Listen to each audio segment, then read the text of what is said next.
let us jump in. We've got next video. It's time for the most gangster dad of World War II, Paul Pappy Gunn. Been trying to get into this. I keep running out of time, so I want to do it now while I got the time. So, let's go.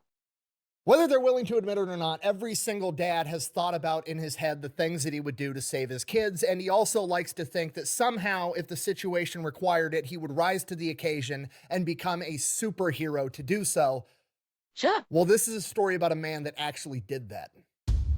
Nice. Today we're talking about Paul Irvin Gunn, aka Pappy. General Kinney, the man in charge of the entire United States Army Air Force after his time in service, after having hundreds of thousands of men serve underneath him, wrote a book about two of them. One of them is about Dick Bong, America's ace of aces, the greatest fighter pilot in American history, and the other is about Pappy, a 42-year-old retired Navy carrier pilot that was working as a civilian pilot in Manila in the Philippines when the Japanese attacked. When things started going south in the Philippines, General MacArthur's staff told Pappy that they needed him to fly a bunch of very important VIPs from the Philippines all the way to Australia to safety. They told him that Manila was going to be defended and he would have time to take the VIPs to Australia, come back, pick up his family, and evacuate them as well. Oh, the lie detector determined that was a lie. They lied. By the time Pappy had reached Australia, he was informed that MacArthur had declared Manila an open city and it had fallen into the hands of the Japanese with zero resistance. His family was then taken and placed in an internment camp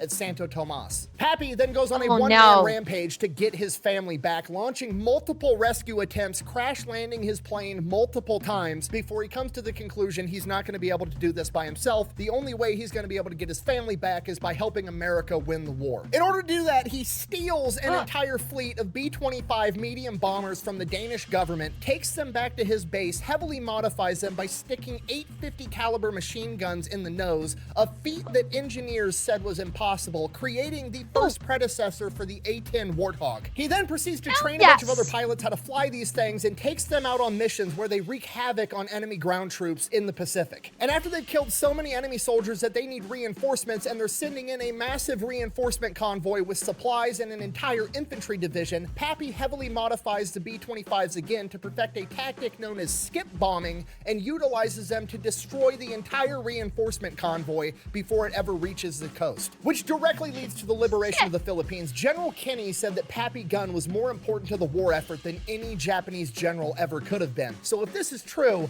how have you never heard of this guy? It's because General Kinney also made it illegal for journalists to write stories about him at the time because they didn't want the Japanese finding out who this guy was and how much trouble he was causing, because then they would take it out on his family in the internment camp. But since that is some good OPSEC right there. Okay, credit where it's due. That's some good OPSEC. And hi, Velks. Hi, readers. Welcome in. Welcome in, welcome in. You guys, right at the beginning of a Nick video, we're talking about Pappy.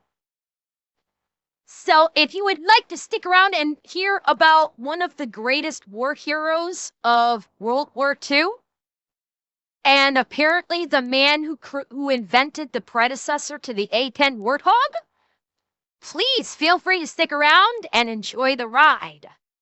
But since that's no longer a concern, we can talk about it right after word from our sponsor. Delete me. You're not my wife. Yeah, the wife and kids unionized, so you're served. Great. You know, I'm gonna have to redo the camera angle because you have to hunch down because you're so much taller than my wife if you're replacing her, right? All right, you guys know the deal. Delete me. Online subscription model. You give them money every month. They turn around and make sure that data brokers on the internet aren't selling your personal information. What does this actually do in practice? It gets rid of your personal info, isn't just floating around the internet for anybody to be able to buy for a couple of bucks. Okay, I know what you're thinking because I thought the same thing. I don't want to give Delete Me all my personal information either. I'm trying to get my personal information off the internet. Why would I give it to an internet company? You don't really have to give them your personal information. It's honestly kind of creepy. I gave them my name and my email address, and that was it. They came back to me a couple of days later later and was like, is this your address or one of your previous addresses? It was. Is this your mom's full name? Uh-huh. Is that your dad's full name? Uh-huh. Are you related to this person? Did you go to this high school? They knew everything about me and knew exactly who I was just by me giving them my name and my email. All I had to do was answer a couple of yes or no questions as to whether or not that was in fact me, which it was, at which point they're like, cool, go ahead, pay for our subscription service. We'll go to all the data brokers where we found this information and force them to delete it. And as long as you keep being a paying member, they will continue to monitor all of these data brokers for your personal information. And if these data brokers do acquire it again, they will force them to delete it again. In my opinion, it's definitely worth it. I've been using them since before they were paying me to talk about them, and I'm going to keep using them after they quit paying me to talk about them. If you want to give it a try, I'll have a link and a discount code down below. Let's get back to the video. Our story begins October 18th, 1899 in Quitman, Arkansas, when a young Paul Irvin Gunn is born. He is one of 9 kids. He has 5 older sisters, and he is the oldest son. At the age of 7, his dad passes away. His 5 older sisters have already married and moved out of the house, and he is at this point the oldest child. He is now the man of the house at 7 years old. From this point on, he becomes a workaholic for the rest of his life. If he's not helping his mom on the farm, he's going out, he's shining shoes in town, and then eventually he gets a job working for a mechanic in town, working on cars, where he becomes a brilliant mechanic at a very young age. Hi, my name is Giuseppe, and I'm a 9-year-old car enthusiast. So brilliant that by the time he's a teenager, he's actually able to take a bunch of old wrecked cars in the salvage yard behind the mechanic shop and cobble them together to make a car that he can drive for himself. And not only does this car drive, it's the fastest car anybody's ever seen. He loves it. He loves working on cars. He likes going fast. He wants to be a race car driver. And then one day he sees a plane, which goes even faster than a race car. So he decides he wants to be a pilot. And the best place to do that is in the United States Navy. But he can't. He can't leave his mom. Mom needs him to help make money so that she can keep the house and the family afloat. So he can't leave her high and dry unless he can figure out a way to make a shit ton of money and leave it with mom. Then he could go off and achieve his dream. The only problem with that is the only honest legal way to make money is to work at the mill in town, and that only pays 75 cents a day. That's going to take him years to save up enough money. That's not going to work. So he decides to... Is he going to race? Is he going to become like a race car driver and win like the prize money for a whole bunch of races and then give all that money to mom and go, okay, now I'm fucking off to the Navy? Or bootlegger's not, would this been around the time for bootlegging? I'm trying to think, would this be, would it? Okay. It's not going to work, so he decides to do it the illegal, dishonest way. He's 16 years old, he can drive his ass off, and he's got the fastest car in town, so he becomes a bootlegger for the mafia running alcohol during Prohibition. Well, ain't y'all cute? Okay, that's what I was wondering. I was trying to remember what the date was of when he was this age. I was trying to remember the date to try and correlate it with Prohibition, and I could not remember what the year was. So yeah, you called it. You guys called it. That's my baby. He gets paid $30 for a single run. He's making $30 in a night when most other grown men are making 75 cents a day. He winds up saving up hundreds and hundreds of dollars for his mom. After he's finally saved up what he thinks is going to be enough money, he's going to go out on one last mission. He's going to go out on one last run. And on that run, the police set up a trap and they catch him on a bridge. He gets arrested. This is going on during World War I. The draft is in place, at which point he's taken to court and he is given the options: go to the military or go to jail. And he's like, well, this is perfect. I was planning on going to the military anyways. So he goes. This is your plan. It worked. This is where those of you in the military, I'm sure, have heard this in cadence before. Go to war, go to jail. That's where this comes from. Is that basically, and it still prevailed throughout the years, is that you have a judge can give you the option of, if you get arrested for a crime and it's not too serious of a crime, you can, the judge will sometimes give you the option of, hey, we could send you to prison for 5 years, or you can go enlist in the military. And plenty of people will say, I'm going to go in the military. The thing is I don't think they do that anymore, because if memory serves, more than a few of the people that chose prison over jail weren't the best in the military. They still had the crime mentality, and so some might have gotten it beaten out of them in basic, but I think there was enough of a I think there was enough of a percentage that didn't really take to the military very well. I don't think it's very common to do these days. Yeah, the military no longer wants it. Yeah, and that's probably wise. A lot of the, you send it, if you send a criminal to the military, number one, the military needs to beat the shit out of you. That's the first thing. There's a prerequisite that if you're a criminal and you're gonna go in the military, the drills need to be able to kick the shit out of you. If the drills are not even allowed to touch you and all they can do is yell at you, the criminal is gonna go, I don't fucking care. You can yell all you want. It's not like you're gonna hurt me. I'm just gonna fuck off until I chapter out, and then I'm done. Back during World War I, World War II, the drill sergeants didn't have any problem taking out back behind the barracks and beating the crap out of you if you decide to play fuck around. Once the kinder, gentler military came into play, that tactic didn't actually work anymore. So that's undoubtedly probably one of the reasons why the military no longer does the option of working with the courts to take in recruits from the prisons. Because the military got pussified in basic training in that respect. And Mercher, thank you for the tier 1. Every step of the way. Ships off for basic training to the Navy, does great, everything's going awesome, and then it dawns on him, you have to be an officer to be a pilot. He's enlisted. There's no way they're going to let some guy who's here to avoid jail go off and become an officer, so his dreams of becoming a pilot aren't looking that great, at which point he decides he's going to be the next closest thing he can be just to be near the planes and to do something he enjoys. He's going to become an aviation mechanic. And that's what he does for the next 6 years. He's an aviation mechanic, and he is ungodly good at it. Like, the dude is just naturally talented, mechanically inclined. He can look at something and just know how it works. And while he's doing that, he's sending a bunch of his money back home, and the only money he MacGyver inspiration, perhaps? This guy sure as hell sounds like the World War I version of MacGyver. Ooh, I like it.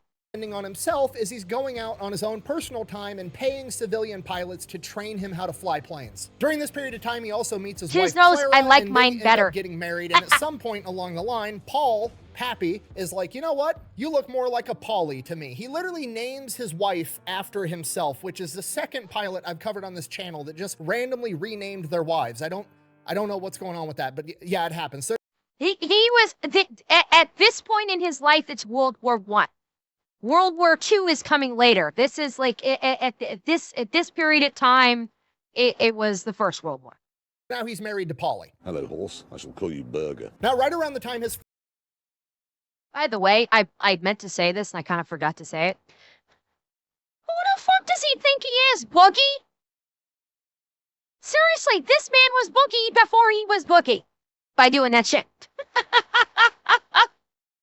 First 6-year enlistment's about to be up. There's this big push through Congress to be able to have enlisted guys go and be pilots. And for this, Pappy's a shoo-in. He already knows how to fly planes because he's been paying civilians to teach him, and he knows the inner workings of every single plane that the US Navy has. Because of this, they tell him that if he re-ups for another 6 years, they'll give him one of these pilot slots and he can go off to flight school, so he takes it. Graduates flight school, no problem, goes off, gets attached to VF-1, one of America's first ever fighter squadrons known as the Top Hatters. This is one of, if not the best fighter squadrons America has at the time, and they are the ones that go through and basically pioneer combat aviation between World War I and World War II. These are the guys that perfected carrier landings, aircraft carrier warfare. Pappy was there for all of it. Towards the end of his time at VF-1, he's also selected as one of the pilots that goes out and searches for Amelia Earhart after she was lost. He then spends the last couple of years of his 20-year career as a flight instructor before retiring. Oh, also, during his 20-year military career, in the back half of it, he started having trouble having a bunch of cavities, and he just kept going back to the dentist to get his mouth drilled in and get these cavities filled,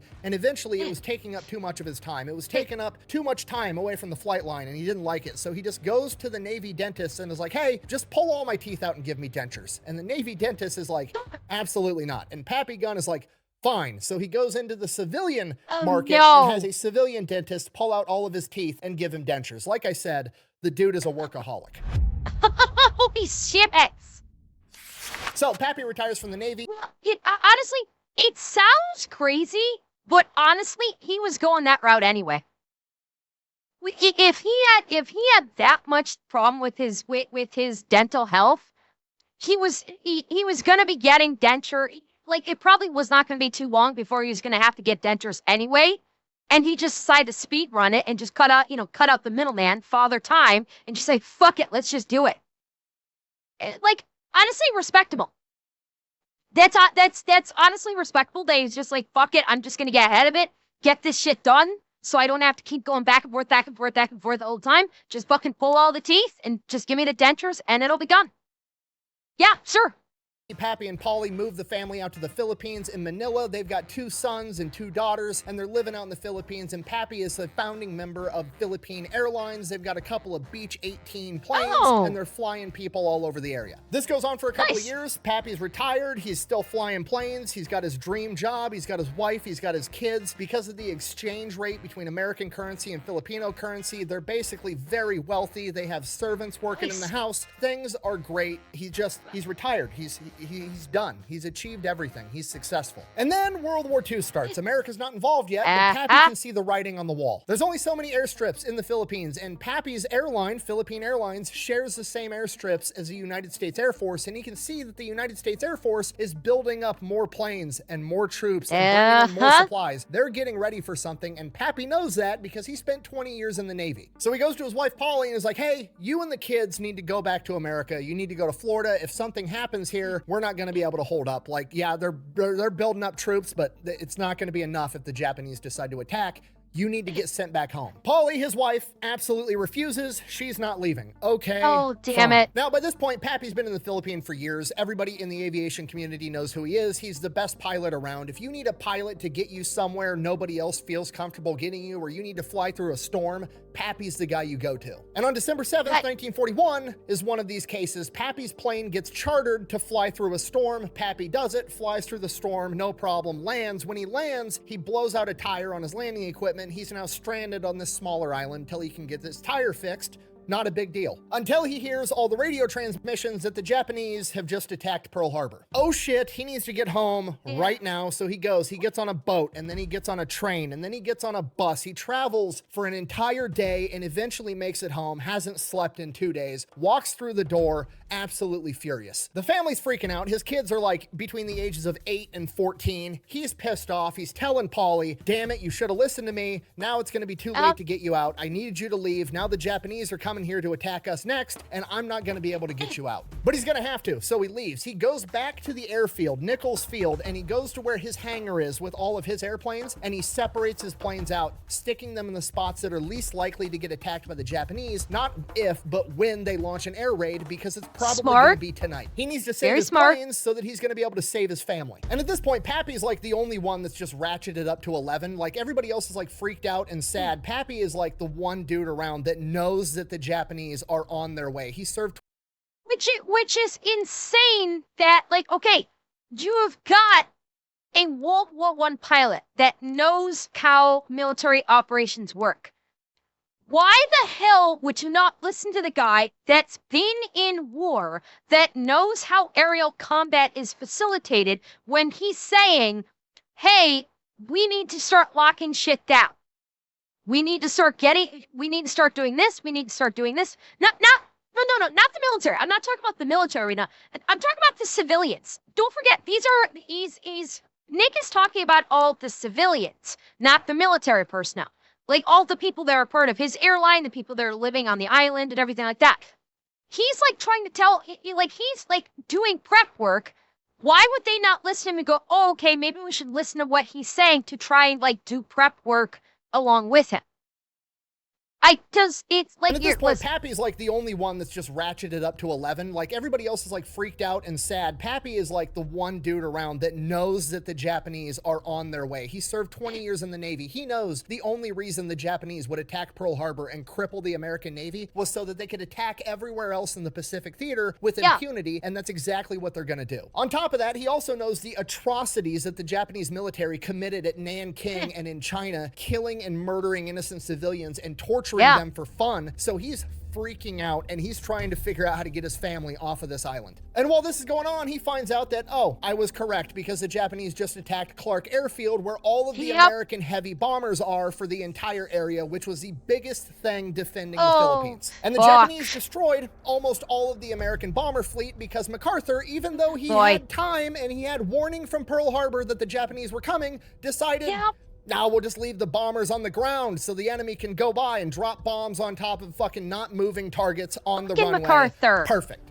That shit is crazy. I really don't like that guy. So he finishes up hiding his B-18s the best that he can, goes back home, has the family cover all the windows with tarps and blankets to restrict any light movement. He's freaking out because his house is only a mile away from Nichols Airfield, and from the sky, you can't tell that it's not part of the military base. It's a good chance his house is going to get hit if the Japanese attack. He has the entire family sleep in the living room. He has a game plan. He's like, okay, one of us has to be up at all times. If we hear enemy planes, here's what we're going to do. We're going to go out into the front yard. Our yard has this like brick wall perimeter around it. You're gonna lay belly down next to that brick wall outside of the house with your mouth open the entire time. Daughter, like, why are we keeping our mouth open? So the shockwave from a bomb doesn't blow your eardrums out. At this point, the family's shitting their pants. They realize how serious things are getting, and everybody's now they figure it out. Already hasn't slept in 2 days, takes the first shift. He's up till like 2 in the morning. He's dog-ass tired, hasn't slept in 48 hours. He's about to go wake up Polly to take the next shift, and right at about 2:30, he hears planes off in the distance, and he's listening,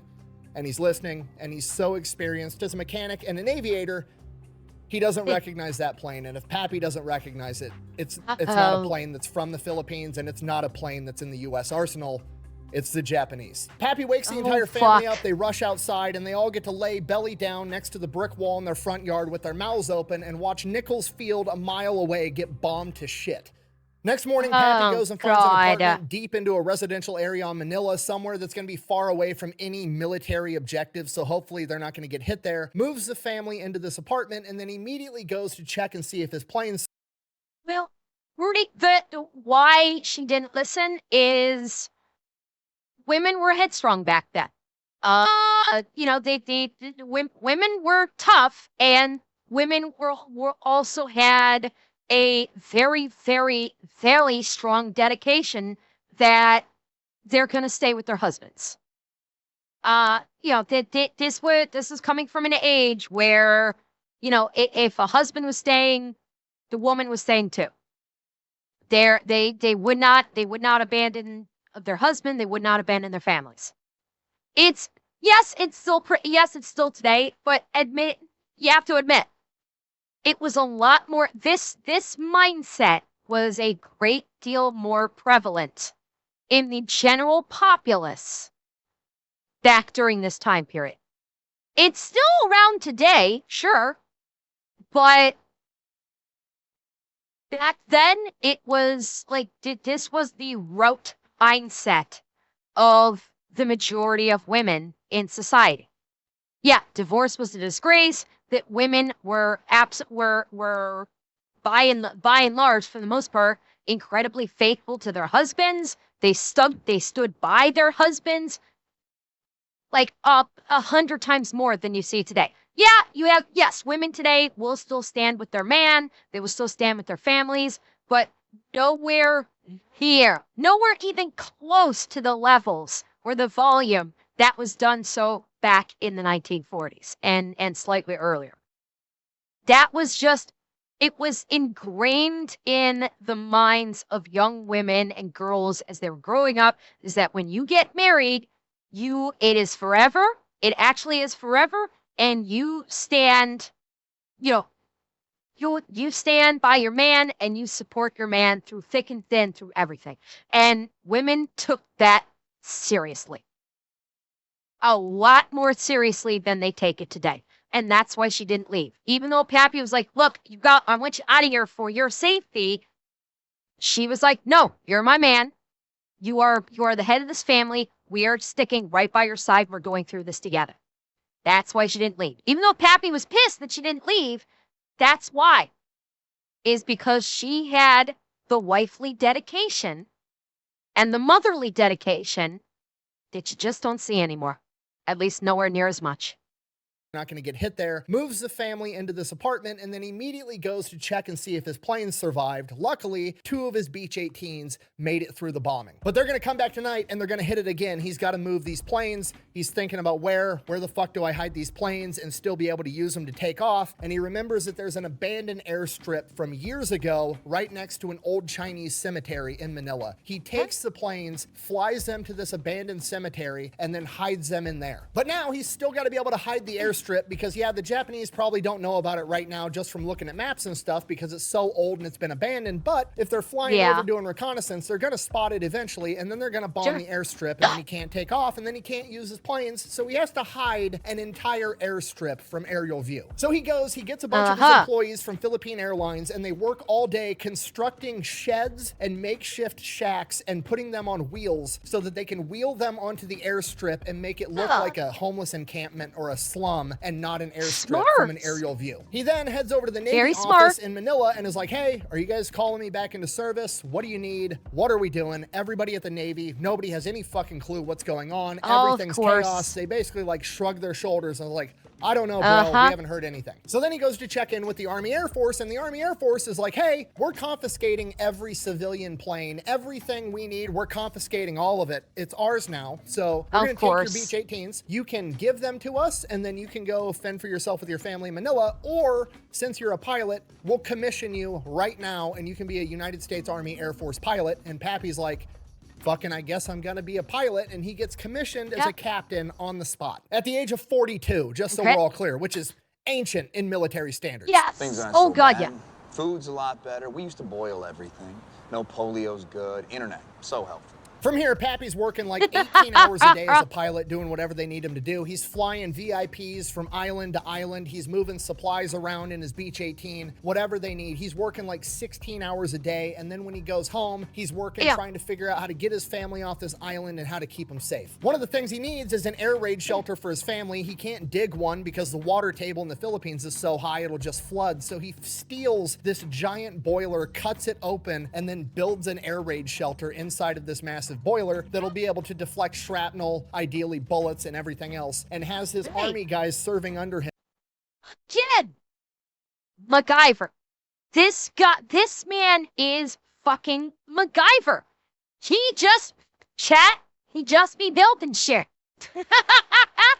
Deliver it to the front yard of their apartment, and it's just sitting in front of their apartment. Then December 13th, 1941, Pappy's on a solo mission doing a supply run, and while he's out there, basically enemy airspace at this point, 2 Zeros get on his tail. He's in a Beech 18. It's a civilian aircraft with no armor, no guns, no defensive measures. He doesn't have a parachute, and to make things worse, he's got extra fuel tanks in the back. They're not self-sealing. He's basically flying a giant incendiary bomb, and he has no way of defending himself. It's not the plane.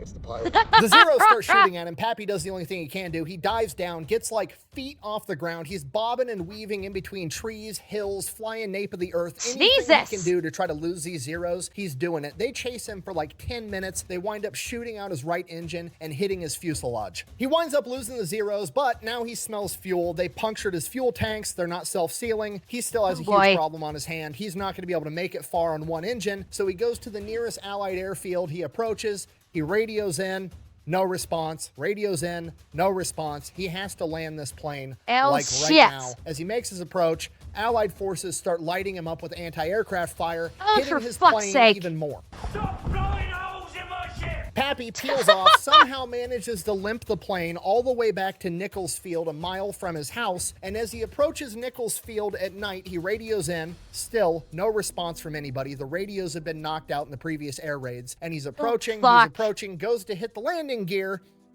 The hydraulic system for his landing gear's out too. He now has to belly land a plane with leaking fuel tanks in the middle of the night. Somehow he does it.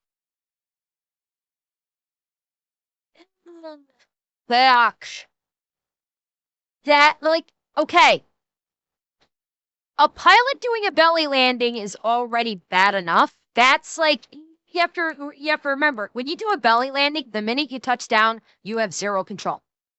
Unlike when you have a landing gear down that has brakes, you have zero control. So once the belly hits the ground, you're basically letting Jesus take the wheel at that point, and you have to hope and pray that that friction slows you down enough so you're not going off the runway and into a bunch of trees or something.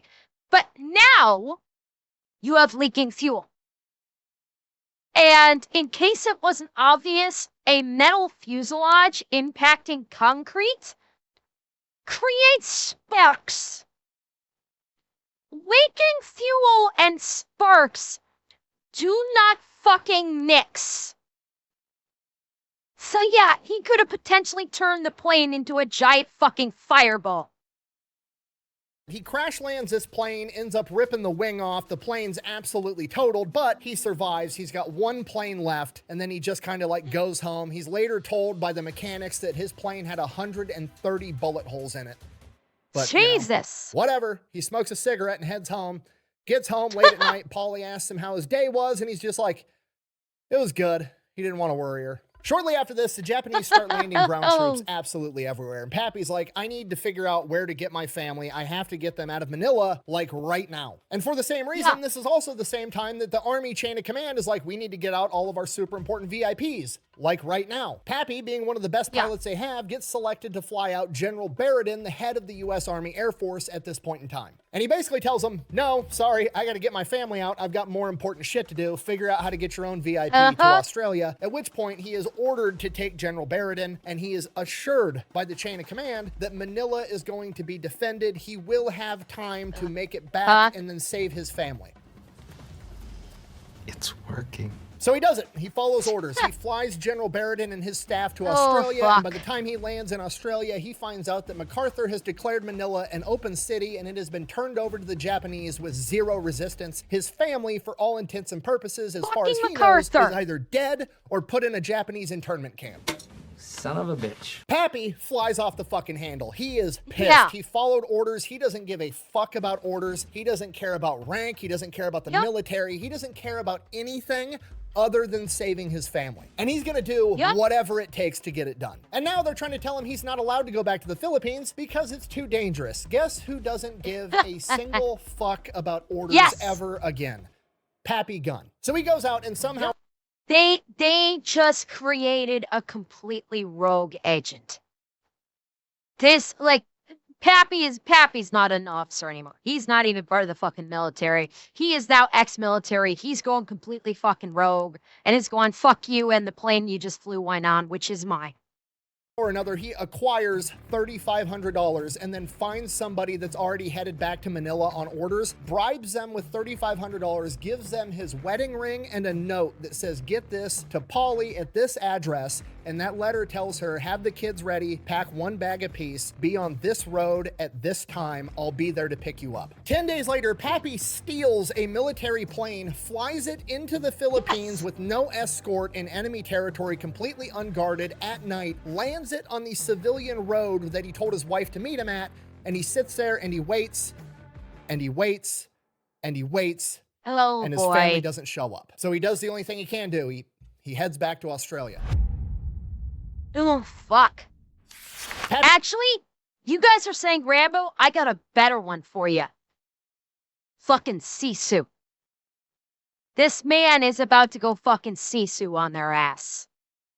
He gets back to Australia, starts trying to figure out what to do, starts going to different military units. Pappy, he just got commissioned as a captain. He wasn't attached to a unit formally. They were just like, here's your commission, go do whatever the fuck we tell you, and that's what was going on. No. Not Simo. Sisu. If you've never seen it, it's Sisu is basically a World War II version of John Wick, who, is a Finnish farmer that used to be special forces that ends up basically obliterating an entire Nazi unit at the tail end of World War II, and then obliterates a fuck ton of Russians after World War II. In Sisu 1 and 2. We watched it at movie night. On. He doesn't really know who his chain of command even is, so he just starts wandering around military bases from unit to unit trying to figure out how he can help. He starts volunteering for any dangerous mission, recon, supply runs, anything that will get him back or close to Manila so he can ideally also rescue his family. During this time, he never gets the opportunity to rescue his family. Allegedly, according to legend, he crashes 3 to 5 planes, survives every single one of them, and just somehow keeps making his way back to Australia. And every time he makes it back to Gibson from Taken is a pussy compared to Sisu. If you know, I understand if you've never seen the movie, you don't understand the reference. The Ryan Mills is a fucking pussy compared to Sisu. Australia, nothing's improving. Everybody is just kind of like scrambling around. Nobody knows what the fuck is going on. A lot of people just aren't doing anything because nobody knows what to do. And then Pappy eventually finds Colonel Davies of the 27th Bomb Group, who has the same attitude and demeanor as Pappy of, we need to get shit done. And the problem Colonel Davies is having is he can't get any supplies from the US government because the Quartermaster Corps isn't in warfighting mode. They're in like do everything by the book mode. So they're just holding all these supplies in warehouses and refusing to give them out to the combat units, so they can't get anything done because they can't get their planes up and running. So Pappy decides he's going to take matters into his own hands. He goes to Colonel Davies and is like, hey, give me a couple of mechanics that know everything you guys need to get these planes up and running, and we'll go get it. Colonel Davies gives him the 2 mechanics. They hop in 2 trucks. They drive out to a Quartermaster U.S. military warehouse with Tommy guns and rob the warehouse. A couple hours later, Pappy and the 2 mechanics come rolling back up to Colonel Davies' base with all the shit they needed to get these planes up and running, and Colonel Davies is like, do I want to know how you got this? And Pappy's like, nope. To which Colonel Davies replies, good, get more. And for a while, this becomes Pappy's new job, strategically transferring equipment to an alternate location for Colonel Davies. Whatever he needs, he gets. I gotta get one of those. He can't get, he figures out how to make. And if he can't make it on the spot, he goes out to machine shops in Australia and convinces them to make it for him. Nobody knows where he got the money to do it. He wasn't going to rob civilians. They're not the ones that lied to him and got his family put in an internment camp, so he doesn't want to screw them over. He somehow manages to pay the Australian manufacturing shops for all the aircraft parts they need. Nobody knows where he got the money, but he amassed $16,000 in receipts, which is approximately like $320,000 today. Was all this legal? Absolutely. Pappy is a man possessed. He's working 24/7 all the time. People are going, they're working first shift, second shift, coming back to work, and Pappy is still there working. And this is where the legend of Pappy Guns starts to take off, and he gets the nickname Pappy because everybody's like, who the fuck is this old captain that works 24/7, doesn't need to sleep, and is willing to rob people with a gun? And after working around the clock for weeks, they finally got a bunch of the P-40s ready to get into the action, and they're going to ship them off to Bataan to help the Allied forces fight the Japanese. Only problem, for the most part, these are all rookie pilots. Navigating over open ocean is extremely difficult, and they don't know the area, so Pappy's like, fine, I'll do it myself. I will guide the P-40s there in my Beech 18. And who knows, maybe I'll be able to slip off and rescue my family. So they take off. Pappy's in his Beech 18. He's guiding the P-40s. They're going to have to make multiple stops to refuel on different islands along the way, and they make it to their second refueling point, and one of the P-40s blows a tire. So naturally, they're going to leave that P-40 there, wait for it to get repaired, and the rest of the P-40s are going to continue to Bataan. No, I'm just kidding. The commander is like, no, that would be too risky because then there would be one P-40 traveling by itself, and he would be an easy target for the Japanese. So instead of having the P-40, the warplane designed for aerial combat, travel by itself, we're going to have Pappy in his Beech 18 civilian plane with no armor, full of fuel tanks that aren't self-sealing, and no guns. We're going to have him fly back by himself, pick up a tire, bring it back, and then he can fix it because he's the mechanic. Seems fair. Pappy's like, fine, whatever, flies back, gets the tire, flies back to this island. When he gets back to the island, fixes the tire, and then he's informed that the Japanese have just captured the Dutch East Indies, which was their next refueling point, so now they can't make it to Bataan. At this point, the P-40s get diverted, they get sent out to Java. Pappy takes them to Java, then he heads back to Australia, and at this point, he now realizes the only plane with enough fuel to be able to make it from Australia straight to the Philippines is going to be a massive bomber, and he doesn't have that plane, so he's going to have to acquire one if he wants to save his family. So Pappy gets back to Australia, goes out to the junkyard. The junkyard is just being salvaged to death. Like, there's no supplies, everybody's cannibalizing everything to keep planes in the air, but he finds his B-17 that's just completely destroyed. It's all shot up, it's ruined, it's been dug through for any valuable parts, but they're not Pappy. Pappy finds this B-17. It says Miss EMF painted on the side, which he later found out meant every morning fixing, because before it was decommissioned, they had to work on it every single day to keep this plane in the air. Pappy goes to work. Oh, pathetic. It's always the planes it's always the birds that are like, God, this thing's a piece of shit. I hate this. You get that one pilot that can take that plane that nobody likes and turn it into a fucking, like a fucking spaceship. Oh, this is gonna be good. Yeah, like the old 666. Exactly. Round the clock, working on Miss EMF, stealing all the parts that he needs, and he gets his B-17 to the point that it can fly. And unlike his civilian Beech-18, this can carry guns and ammunition, which is something Pappy definitely wants. So that's exactly what he gets. We don't really know how for sure, but allegedly the word on the street is by this point in time, He's gonna science the shit out of this. Or should I say he's gonna mechanic the shit out of this thing. And I fucking love it.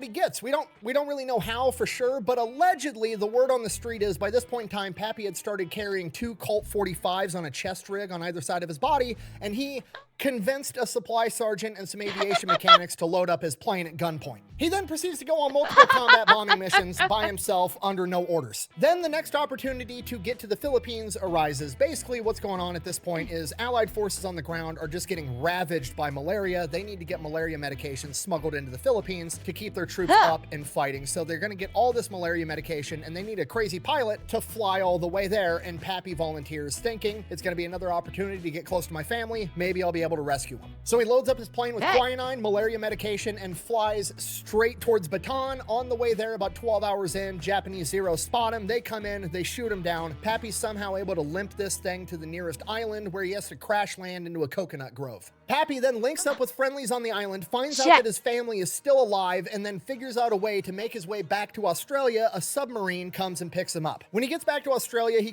checks out the flight line, and there is 14 brand new B-25 medium bombers fresh off the factory line sitting there. Pappy is immediately pumped, like, okay, we're getting new planes, we're gonna be able to fight this war, we're gonna win, I'm gonna get my family back. Pappy starts talking with the NCO that's on the flight line, you know, taking care of these planes, and he informs him, oh, actually, these planes aren't for America, even though they're made by America in American factories. These planes actually belong to the Dutch Air Force, which is in shambles, and they don't even have enough men to man these planes. Oh, for immediately, fuck's Pappy's sake. pissed. Like, what the fuck are you, what are you talking about? We've got American pilots sitting around that don't have planes that are ready to go get into combat, and these are just gonna sit here empty. And the NCO's just like, yep, pretty much that's about it. That is without a doubt the dumbest thing I've ever heard. So Pappy immediately goes to Colonel Davies, tells Colonel Davies what's going on. Colonel Davies kicks it up to his chain of command, and the general above Colonel Davies writes an order for the American military to seize those B-25s. Have the Dutch agreed to this? No. Does Pappy care?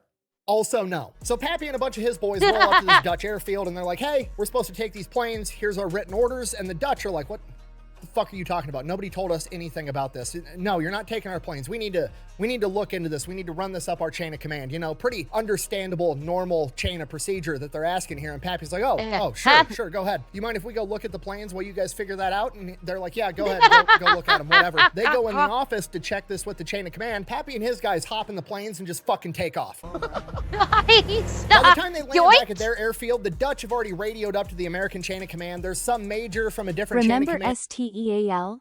This is tactical hardware expropriation for further tasking. THEFT. No, I like that. Ooh, tactical hardware expropriation. I like that. The expropriation is a little bit too wordy to be. Yeah, Jameson, your mission. Come up with the word that instead of expropriation, and then we can mark it and put it on a t-shirt.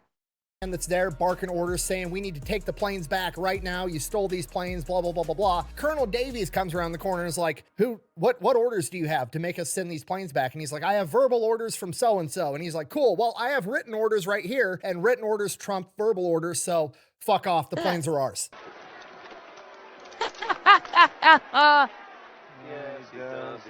Pappy has just strategically acquired an entire fleet of B-25 medium bombers. But there's a problem. They don't have bomb sights, so they're kind of worthless. The Dutch probably took the bomb sights out and then locked them up in the weapons cabinet, which would be standard procedure at this point in time. So yeah, they're basically just giant transport planes without the ability to accurately bomb, so They're worthless. At which point, Pappy says, I'll be right back. Pappy takes off, goes back to the Dutch airfield with his Colt 45s and robs the supply sergeant and takes the bomb sites and brings them back. Pappy doesn't give a fuck. What are they gonna do? Court-martial him? They already got his family put in an internment camp. He doesn't care. So now Pappy starts learning everything about bombers, right? He was a Navy pilot. He's only done dive bombing. These things can't dive bomb. They're big conventional bombers dropping bombs from, 10,000 feet up in the air. And he very quickly realizes that that's not effective against ships at all. He's gonna have to figure out a way to successfully use a B-25 effectively against enemy ships. And he decides you're just gonna have to fly super low and go right above them and drop the bombs. Just literally park it right on their foreheads. That's the only way this is gonna work. The problem is warheads on foreheads, absolutely lit up by enemy anti-aircraft fire. So now he has to figure out a way to suppress the enemy anti-aircraft fire. So he goes out and he acquires an A-20 Havoc, a light bomber, and then he also goes out and acquires 6 50 caliber machine guns and figures out a way to mount them in the nose. And the A-20 Havoc is going to go in and strafe the entire deck, taking out the anti-aircraft guns, or at the very least suppressing them so they can't shoot at the B-25s, and the B-25s are going to fly right over the top and bomb the fuck out of the ship and sink it. That's the plan. Okay, and just so we're all on the same page, I'm like, oh, he throws some 50 cals in a plane. You don't just throw 6 50 caliber machine guns in the nose of a plane, okay? You're looking at like thousands of pounds of extra weight between the guns and the ammunition in the nose of the plane, throwing off the weight, the center of gravity, the aerodynamics, absolutely everything. And that's before you even get into the electronics of wiring in those 50 cals into the cockpit, allowing the pilot to actually engage the 50 cals. Plus, you have to figure out a space to put all of the ammunition. Plus, you have to figure out a way to eject all of the brass from that ammunition after it's been fired. Like the mechanical engineering needed to do this is substantial. You've really gotta engineer the shit out of this thing. Thankfully, Pappy is a MacGyver, so I imagine he's gonna be able to. It's not so much taking time; it's figuring it out. I imagine once they figure out how to do it, they probably could do it relatively quickly. It's the figuring out part that might take time. Because don't forget, he also doesn't. They don't have time to test it either. Usually, like doing this kind of like mechanical experimentation with a plane, you'd want to do it. You would want to like insert the load up the fire, load up the weapons, do a test flight with the plane to make sure that the pilots can compensate for the weight offset, and that the plane's not simply just going to take off and immediately nosedive into the ground. So you have to do test runs to see, for the positioning of it. Excuse me. And then you've got to do test runs with the ammunition. Additional fucking weight. Do test runs to see how that weight is handled. Pappy doesn't have that time. It's the actual implementation is easy. It's the mechanical logistics of it. That's the part that takes time, which Pappy doesn't have. So Pappy, he got me going, fuck it, we're doing it live. Regardless, Pappy works around the clock and figures out how to make it work. And then it dawns on him, well, what if I do the same thing to the B-25s? Then they can light up the enemy anti-aircraft fire on their way in as well. It's even more suppressing fire. That's how Dad did it. That's how America does it. And it's worked out pretty well so far. So Pappy goes to work again. This time it's way harder for whatever reason. The aerodynamics, the center of gravity just aren't working out. He's trying to mount 8 50 caliber machine guns in the nose of a B-25. He is working on it like 20 hours a day, nonstop. Just a man that's absolutely possessed. While he's doing this, he winds up breaking his pinky. He smashes it somehow, whatever. He breaks his pinky. It's all mangled. It's hanging sideways. Goes to the doctor, gets it splinted. The splint keeps coming off. He keeps bumping it on shit. It fucking hurts. Finally, he's had enough. It's taken too much of his time off from his project so he can save his family, and it's just a pinky. He doesn't fucking need it. So he goes to his medic and he's like, hey, I need you to cut this off. And the medic is like, dude, I'm just a medic. I'm not a surgeon. Let's take you to the hospital. We'll see what they can do. He's not even trying to question this guy. He knows Pappy at this point. He knows he's serious. So he goes to the hospital with Pappy. They go in, they talk to the surgeon. The surgeon's like, oh, we can splint it. We can do a cast. I can do some surgery, blah, blah, blah, blah, blah. And Pappy's like, no, just cut the fucker off. I'm busy. I don't have time for this shit. And the surgeon is like, I can't ethically do that. At which point, Pappy pulls out one of his 45s, points it at his finger, and says, you're going to cut it off or you're going to clean it off the wall. What do you want to do? The doctor cut it off. And Pappy goes right back to work. That's fucking God! This man is more metal than metal. Holy shit!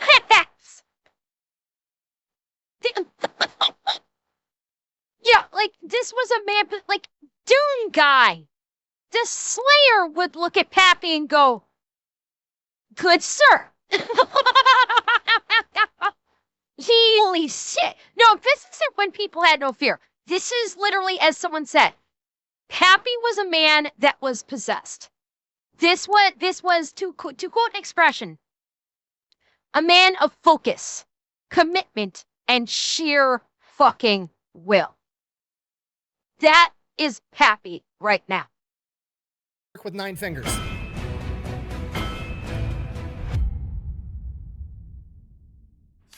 By this point, he's got a functioning prototype. He's going up on combat missions in a plane that's not tested, managing to keep this thing in the air while it's so heavy in the nose. And the first time he fires it in combat, it almost knocks the plane out of the sky and rips the guns right out of the nose cone, ripping the entire thing off. Luckily, he manages to keep it in the air, brings it back. It's okay, I got the useful data. He reinforces the nose cone. He figures out how to mount the 50 calibers directly to the airframe. He's making this work. Also around this time, he acquires a pet lizard that he names Sam. Apparently, it's just some big-ass lizard that sits on his shoulder all day and hisses at people when they walk by while he's working.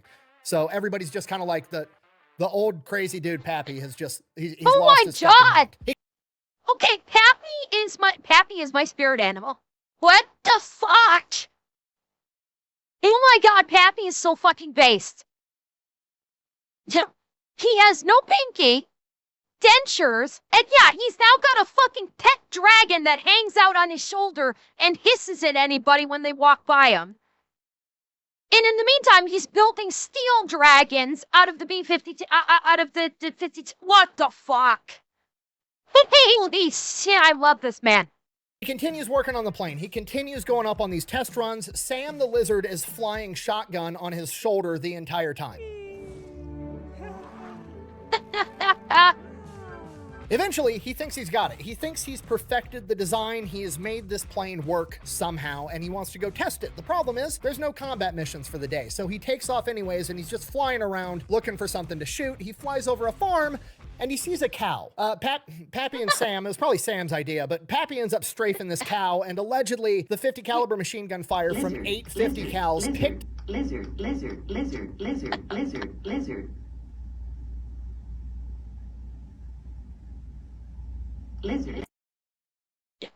That was Pappy's literally saying, kill the cow, kill the cow, kill the cow, kill the cow, kill the cow, kill the cow. Kill the cow. Strafing this cow, and allegedly the 50 caliber machine gun fire from 8 50 cals picked the cow so high up into the air that he actually flew underneath it. We even had a guy that picked up an oxen with his 50s coming off a target and flew under the oxen. He then lands his plane, goes, apologizes, pays the farmer $16, loads what's left of the cow into his plane, brings it back to the base, and that's what everybody had for dinner that night. Love that barbecue. Regardless, the plane it's almost done. It's almost there. He's just got a few more things to refine, and while he's working on that, he hears that the United States Army Air Force has this new general in charge of everybody, and he's like, I don't care. It's one more bureaucrat to fucking annoy me that I'm not gonna listen to. Just keep him away from me. So General Kinney, you know, Dick Bong's boss, General Kinney, like the famous General Kinney, he winds up showing up to theater. He's, you know, getting ushered around, meeting all the leadership, and he keeps hearing story after story about this crazy 40-year-old dude that's trying to get his family back, that's going on every crazy mission they've got, and he's just working like a madman on building some Frankenplane in the hangar, and he's like, I gotta fucking meet this guy. So he goes out to the aircraft hangar where he's working, and they meet. And at first, Pappy's like, fucking great, another bureaucrat's gonna tell me I can't do what I'm doing, can't save my family, whatever, I don't care. But they meet, they start talking, and he very quickly realizes that General Kinney is not only a capable airplane mechanic that knows what the fuck he's talking about, he also wants to win this war and isn't afraid to do unconventional shit. Because General Kinney has a pretty big history of wanting to do unconventional shit as well. He actually helped pioneer, design, and convince the American government to build 23-pound fragmentation bombs back in the day, and he has 3,000 of them laying around, so he goes to Pappy and is like, Sounds like it could be pretty useful to drop those on top mid-strafing run. They got little parachutes, they float down, 23-pound hand grenades just explode all over the enemy after you strafe the shit out of them, and Pappy's like, fuck yeah, I can make that work. He then shows General Kinney the A-20 Havoc that's already up and functioning, and he's like, I could probably mount him in here and we could drop him after we do the strafing run, and he's like, that would be perfect. Also, if you can make me more of these, there's a bunch of combat going on in Papua New Guinea on this place called the Kokoda Trail that we're having all this ground combat. I could send the A-20s in to strafe enemy ground troops on the trail. It would be absolutely devastating. So that's exactly what they do. Pappy builds 15 more of the A-20 Havocs. They go into combat at the Kokoda Trail and play a decisive factor in the victory. And Pappy Gunn's not about to let all the other pilots have all the fun in the planes that he just built, so he goes to the Kokoda Trail and conducts 5 ground strafing missions. On his 5th mission, he's up in the air with Sam, strafing enemy soldiers, and then he gets hit with shrapnel that impales his arm to his chair and ends up killing Sam, and Sam dies in his hand. Oh no. Killed his dog. Okay, Pappy hasn't gave a fuck in a long time. Now he's running at an active deficit. They've killed the only thing that's brought him any joy in the past like year and a half. But the silver lining... It was at this moment that he knew. He fucked up. Is General Kinney, seeing how effective the A-20 Havocs were at ground combat, makes Pappy Gunn his head of special projects. Pappy no longer has to steal shit. He no longer has to acquire stuff and rob people. He has a blank check with the DoD budget. He's gonna get whatever the fuck he wants whenever he wants it. And with that, he decides the B-25s might be even more effective at sinking enemy ships if they could skip bomb. Skip bombing was a technique that was originally pioneered by the British, where the plan was fly really fast right above the water, drop your bomb going so fast that the bomb skips across the water like a rock on a pond and then clashes into the side of the enemy ship and explodes. Pappy goes in, gets his skip bombs, modifies the fuses so they have an 11-second delay, giving them enough time that they're going to be able to punch into the enemy ship's hull and then explode on the inside. He then retrofits the B-25 to function with this new skip bombing technique, and then he goes out and tests it on some abandoned ship they have off the coast, and it's effective, at which point he goes to work with a bunch of other mechanics, modifying all 14 of the B-25s, and then he gets more B-25s coming in, and he modifies all those too. So now the B-25 has been changed from a medium bomber into what amounts to an A-10 Warthog that can skip bombs at you. Oh yes! Oh yes! But MacGyver combined with John Wick and Sisu. Okay, this man is just pure main character. I don't give a fuck. Get the fuck out of my way energy. Hell yes! Late February 1943, things in the Pacific Theater are, the tide is starting to turn. On the ground, both sides are sucking. It's turning into a war of attrition. Both sides, the American and the Japanese, are struggling to get their guys troops, supplies, and reinforcements. Military intelligence has found out that the Japanese are launching a major reinforcement operation for New Guinea, where they're sending in an entire division of Japanese Marines. They're going to be coming in on 8 troop transports, being escorted by 8 Japanese destroyers. If they can somehow prevent these troops from making it to New Guinea and destroy their ships, America's going to be able to take it over that much faster. If so facto, I don't know if you would classify them as early bunker busters, because the techniques and mechanics are different. Bunker busters, obviously you're not skipping them for them to be effective. A bunker buster, you drop it, it drops straight down. The nature of the bunker buster is that when it impacts it from a downward trajectory, that it has a deep penetration impact. The skip bombers is different because you need to, it's a different technique entirely. Well, yeah, in terms of penetration, yeah, like the skip bombing, you facilitate that penetration. I don't know if you could classify this as a quote unquote bunker, but like precursor to bunker buster, because obviously this is, they've done this before. This is, Pappy didn't invent the concept of skip bombing. He just like modified it and put a delay on the fuse so that the bombs would penetrate. My guess is that they already done this before in terms of using skip bombing. It's like I would wager,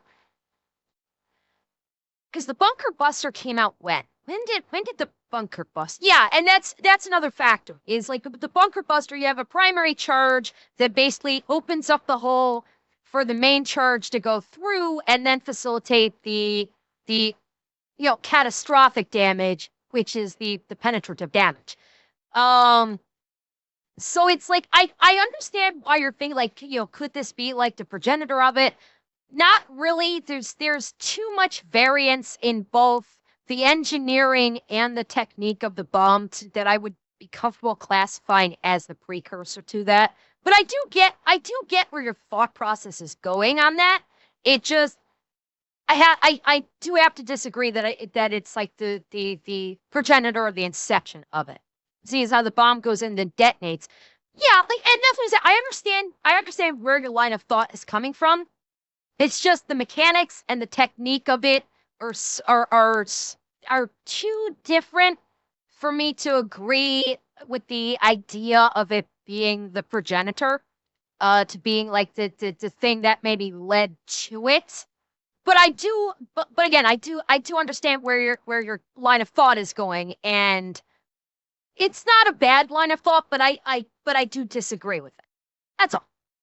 New Guinea and destroy their ships, America's going to be able to take it over that much faster. If so facto, the war ends sooner. Pappy gets his family back. Pappy is all about it. It's time to throw in the B-25s. All right, so here's the plan. Obviously, these ships are going to have fighter cover from a bunch of Japanese Zeros. We're going to send in America's new badass fighter plane, the P-38 Lightning. They're going to go clear out the Zeros. Then we're going to send in a bunch of B-17 conventional bombers. They're going to drop their bombs from like 10,000 feet up in the air. It's going to be horrifically ineffective. But we know that. It's part of the plan. We're not dropping those bombs because we think they're going to sink the ships. We're dropping those bombs because it's going to force the ships to break out of their formation and create chaos. After their formation's shattered, then we send in the A-20s to strafe the decks and suppress the enemy anti-aircraft, and then we send in the B-25s to suppress them even more and skip bombs right into the sides of their hulls. It's a good plan. Pappy's excited. General Kenny steps in and is like, no, you're too valuable to lose in combat. You're not allowed to go. So naturally, Pappy goes anyways. March 3rd, 1943, Battle of the Bismarck Sea. Everything goes according to plan. The P-38s go in, they take out the Zeros. The B-17s go in, they drop their bombs, they scatter the enemy formation, creating chaos. The A-20s go in, and this is where things take an unprecedented turn. You see, the Japanese didn't know that the A-20 Strafer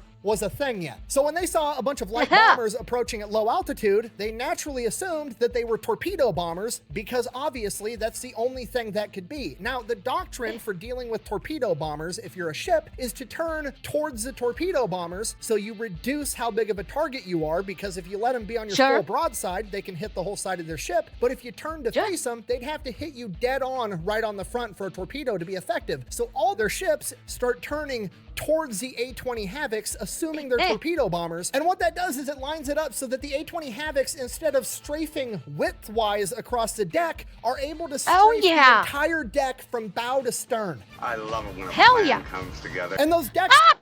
Oh my god! The perfect cutaway!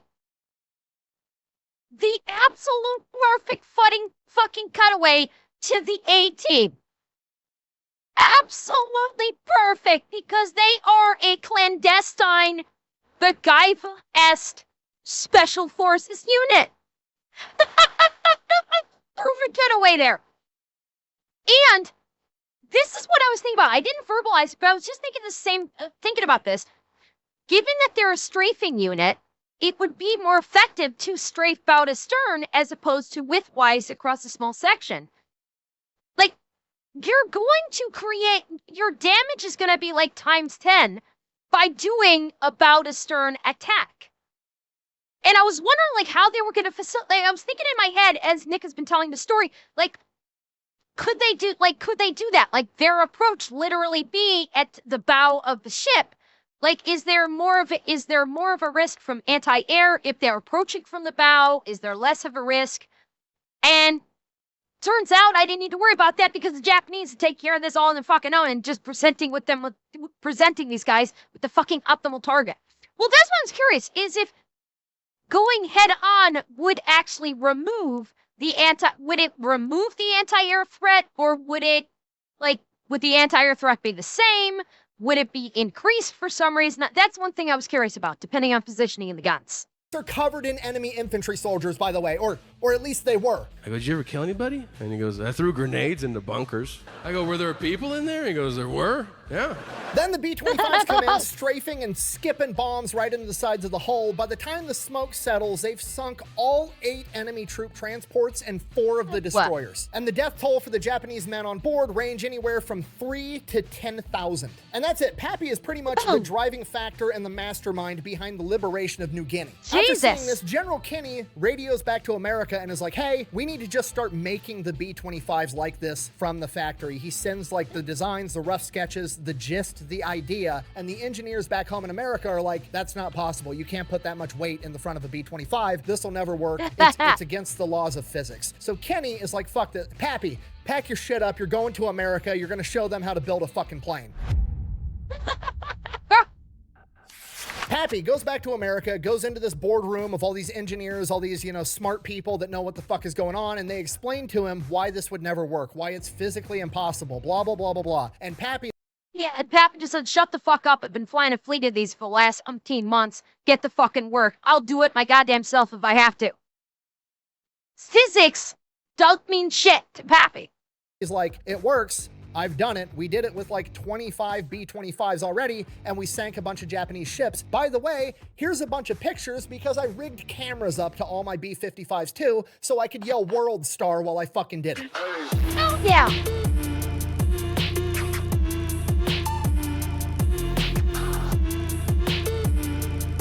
Hell yes.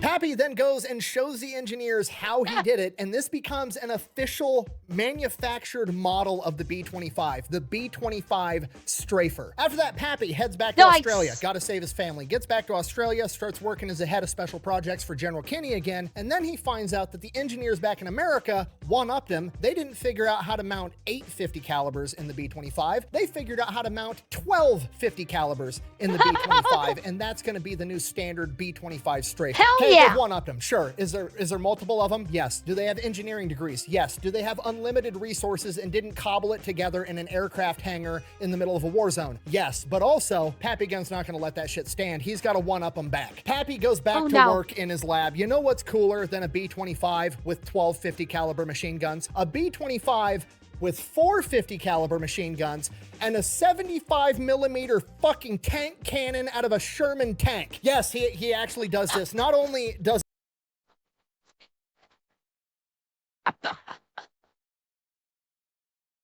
Shots. Oh my god! He put a fucking tank cannon in the plane. Yeah, literally shots fired. Holy shit! My fucking god! This isn't. Oh my god! And can you imagine? Imagine if they had sable rounds back then. Fuck me! Oh my.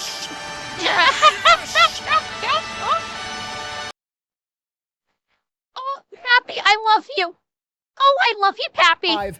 With 4 50 caliber machine guns and a 75 millimeter fucking tank cannon out of a Sherman tank. Yes, he actually does this. Not only does it work, he actually goes out in the testing and sinks multiple enemy ships with a fucking tank cannon he mounted inside of a plane. And then it also becomes an official B-25 design, the B-25G. By August of 1943, Pappy's designs are getting mass produced.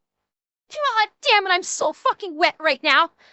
Holy fucking war lady boner. Oh my god, this is fucking amazing. Oh, Pappy, I love you. Oh god, Pappy, I love you. Yeah, the G. Because Pappy knows how to hit the G spot. I'm telling you right now. Pappy hit the G spot, chat. produced in America and sent into combat, and they are playing a pivotal role in ground warfare. They are part of the reason that we were able to win the WEWAC campaign in 1943. But this still doesn't solve the problem. Like, okay, cool, America's winning the war now, but also I still need to get my wife and kids back. So he starts plotting on how he's... Okay, hang on. Hang on a second. I don't care. No. I just thought of another comparison to this entire story. I literally just... Happy's story is reminding me of another story that we have heard in more modern times. Tell me if this sounds familiar. You have a guy. His family has been taken. He is in areas that, you know, he's going around doing a bunch of side quests, all with the ultimate goal of eventually trying to get his family back. And he's doing a bunch of side quests, and he's making friends, and he be building shit, and going through all of these different storylines. Does this sound familiar to anybody else right now? Bingo! Bingo, Black Wolf. Does this not sound like goddamn Fallout 4? Tell me this doesn't sound like Fallout 4 right now. Your child is taken, you wake up, you start meeting people, you start going on side quests, you start building shit like your own home, you keep going on more side quests, you get involved with other people, and eventually you're gonna end up getting to your This is fucking Fallout World War II. This is Fallout 4 World War II version.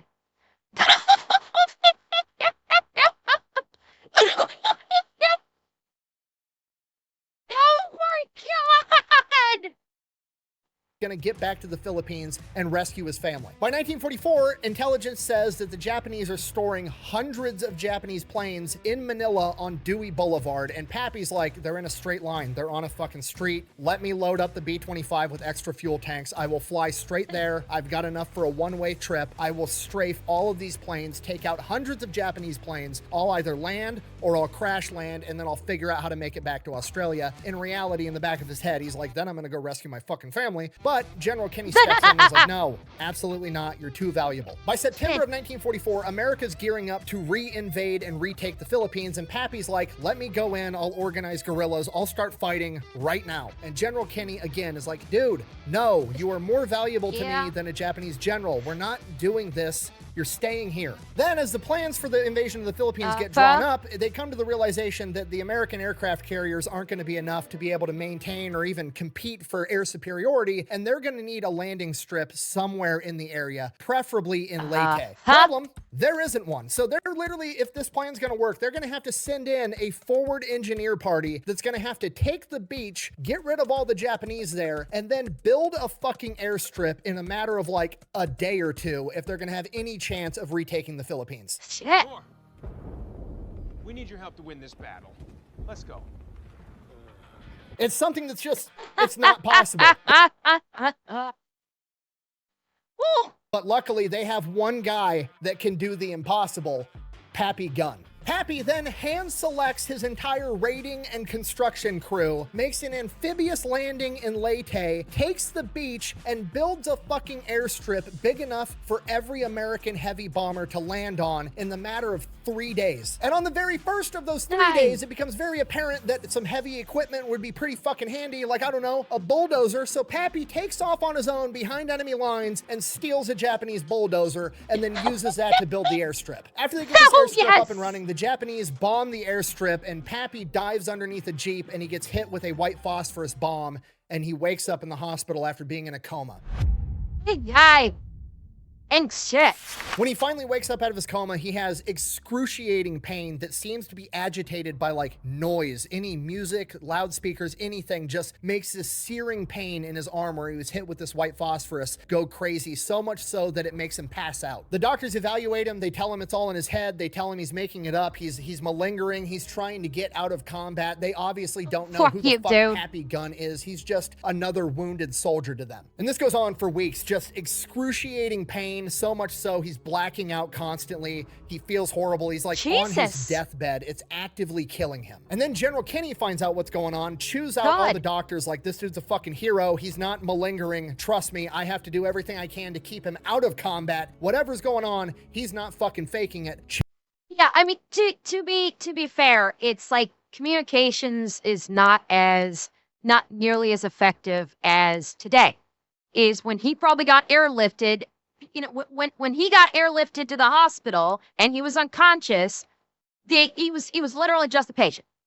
They know nothing about him. They probably didn't even know his name, and they're just like, their job was to just try and keep him alive. And so in full fairness, they wouldn't know who he is. They would not know his reputation. They would not know that this is not a guy who would ever try to get out of combat. Yeah, their whole job is to literally just keep them alive. And that's all they give a shit about.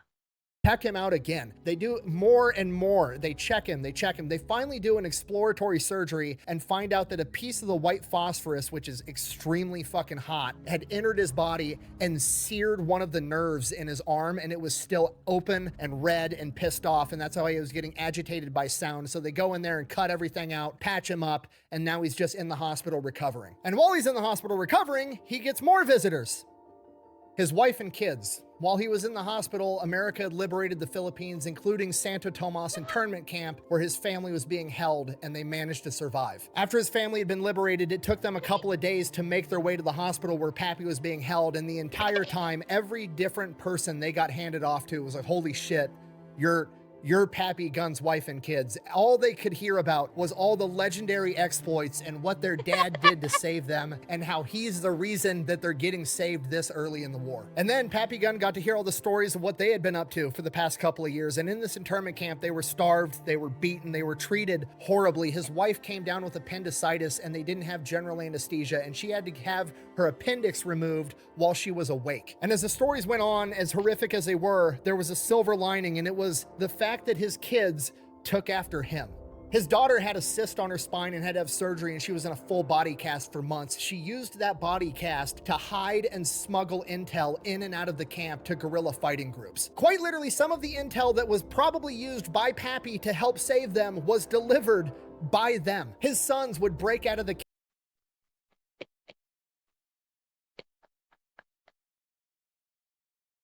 shit.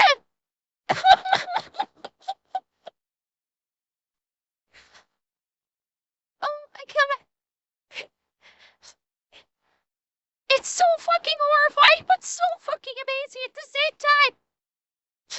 His whole fucking family is just amazing.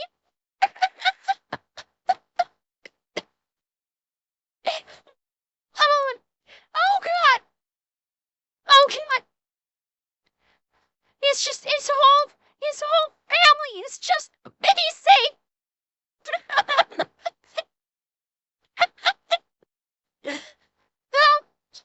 Yeah, an entire fucking family of heroes. Bro. Camp at night and go steal food and smuggle And they it all back lived. in. And that's the key thing. They all lived. They all survived. They all made it. That is the best part. Everyone lives.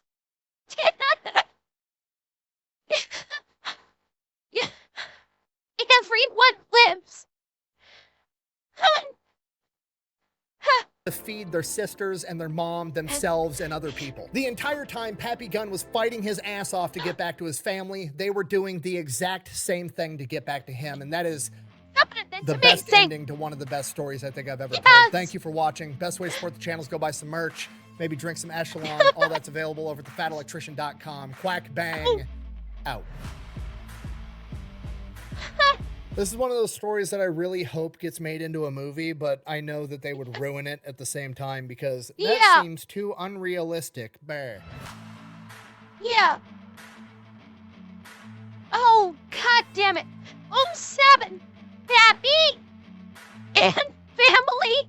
The whole packet, the whole family, the whole God family. 07. You all are amazing. Absolutely amazing.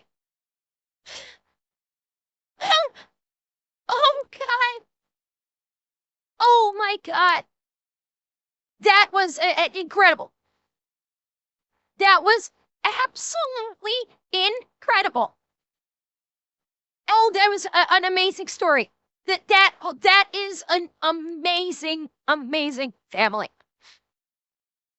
Oh, right. God. And you know what? I'd like to see it turn into a movie too, but not by Hollywood. We need a good independent director, a good independent studio to make this movie, and it can be done. These days, there are enough independent directors out there making big movies. It can be done. It absolutely can be done.